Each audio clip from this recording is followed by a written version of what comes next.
Salam alaikum, bonjour et bienvenue.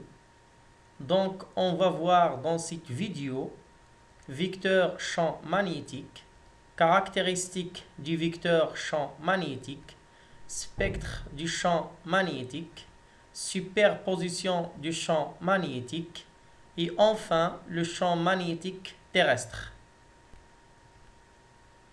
Commençons par vecteur champ magnétique.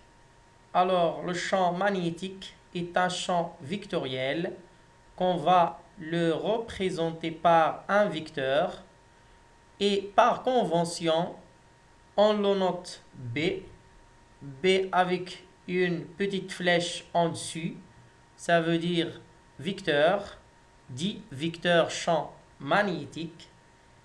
Et puisque B est un vecteur, donc il va posséder des caractéristiques qui sont l'origine, c'est tout simplement le point où on va déterminer le champ magnétique. Par exemple, moi je désire déterminer le champ à ce point-là, le point M. La direction est celle prise par l'aiguille aimantée, dont le centre est placé en ce point, ou bien la droite SN d'une aiguille aimantée, la droite qui joigne les deux pôles de l'aiguille aimantée. Le sens va du pôle sud de l'aiguille vers son pôle nord, par convention, de S vers N. Et enfin, sa valeur, ou bien sa norme, intensité. Il se mesure avec un appareil qui s'appelle teslamètre et s'exprime en Tesla. C'est l'unité internationale. Alors, cette unité qui remise à un physicien qui s'appelle Nikola Tesla. Le symbole utilisé est T. Petit 2, spectre du champ magnétique. Le scientifique français Descartes a observé que lors de la dispersion de la limaille de fer autour d'un aimant, leurs grains sont alignés pour former des lignes, appelées les lignes du champ magnétique. Et la somme de ces lignes forme un spectre magnétique. Voilà les formes géométriques de l'aimant. Par exemple, l'aimant droit, on voit que les lignes du champ magnétique sont des courbes fermées sur eux-mêmes à l'intérieur de l'aimant et dirigées de son pôle nord vers son pôle sud. Et aussi, on voit en un point du champ magnétique, le vecteur du champ magnétique est tangent à la ligne de champ. À chaque point, le vecteur est tangent à la ligne de champ. Remarque, prenons le cas de l'aimant en U. Alors, entre les deux branches de l'aimant en U, on voit que les lignes du champ sont parallèles. On dit que le champ est uniforme. Uniforme, ça veut dire que le vecteur champ magnétique B garde les mêmes caractéristiques, même direction, même sens et même valeur en tout point de cette région. Alors, les lignes de champ sont des droites parallèles. Et cet espace-là, entre ces deux pôles, entre les deux pôles, N et S, on l'appelle l'entrophère. D'accord? Dans l'entrophère, le champ magnétique est uniforme. Faites attention. Attention à ne pas confondre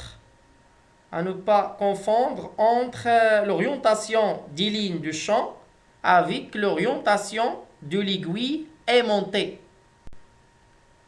Petit 3. Superposition du champ magnétique. Passons maintenant à la superposition. La superposition signifie tout simplement la somme, c'est-à-dire on va apprendre comment additionner plusieurs champs magnétiques. Voilà un aimant droit. Un aimant droit. Cet aimant-là va créer un champ magnétique dans tout l'espace qui l'entoure. On prend par exemple un point M de cet espace-là. Voilà le point M. Alors, à ce point-là, on va représenter le vecteur champ magnétique. On l'appelle B1 en point M.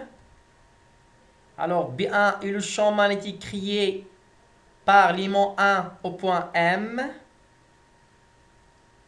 ainsi que le vecteur champ magnétique, c'est de S vers N d'une aiguille aimantée. Donc, imaginons que j'ai ici une aiguille aimantée placée au point M. Donc, ce pôle-là de l'aiguille aimantée sera le pôle sud. Pourquoi? Parce que ça est le pôle nord de l'aimant. Donc, de S vers N, donc le vecteur champ magnétique sera dans ce sens. Je vais rajouter un deuxième aimant. Voilà la polarité de l'aimant SN. De même chose, je vais représenter B2, le champ magnétique créé par l'aimant 2. J'utilise toujours la même règle. Donc, on trouve que B2, il est vers le haut. Supposons maintenant que l'on dispose d'une aiguille aimantée placée au point M, en présence des deux aimants 1 et 2. Cette aiguille-là, il va prendre quelle orientation? Alors, il va prendre l'orientation d'un vecteur qui est tout simplement la somme des deux vecteurs B1 plus vecteur B2. On va noter, on va la noter B total. Ou bien B. Donc B c'est le champ magnétique total. Ou bien le champ magnétique résultant. Et on écrit B égale à B1 plus B2. Si on va présenter ce vecteur-là, B total, on utilise la méthode du parallélogramme. Je construis le parallélogramme à l'aide des deux vecteurs, à l'aide de ces deux vecteurs. Alors, la norme B égale à racine carrée du B1 au carré plus B2 au carré. Si on utilise le triangle rectangle. S'il y a plusieurs champs magnétiques créés par plusieurs sources distinctes, le vecteur champ magnétique résultant en un point est égal à la somme vectorielle des champs créés par chacune des sources en ce point. Et on écrit B total égale à B1 au point M plus B2 plus B3 plus B4, etc. jusqu'à Bn. Alors, on écrit B total égale à la somme du vecteur BI. I varie de I jusqu'à N. Dernière chose dont on va parler, c'est du champ magnétique terrestre. Donc, effectivement, la Terre peut être assimilée du point de vue magnétique à un aimant droit. Mais un aimant droit qui ne sera pas tout à fait situé sur son axe de rotation, mais légèrement incliné par rapport à son axe de rotation. Donc, on a un angle d'inclinaison. Le pôle sud magnétique va être situé au niveau du nord géographique et le pôle nord magnétique va être situé du côté du sud géographique.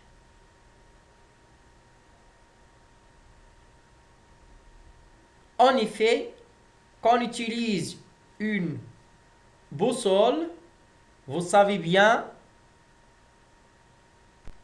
les boussoles s'orientent le long des lignes du champ magnétique terrestre. Alors le pôle nord de l'aiguille est monté et attiré par le pôle terrestre magnétique sud. Et le champ magnétique terrestre n'est pas horizontal, mais forme un angle avec l'horizontale appelée l'inclinaison. On écrit le champ magnétique total, B total, égale à la somme du champ magnétique B horizontal plus B vertical. Alors, BH, c'est la composante horizontale du champ magnétique terrestre, tel que BH égale à la constante 2 fois 10 à la puissance moins 5 Tesla.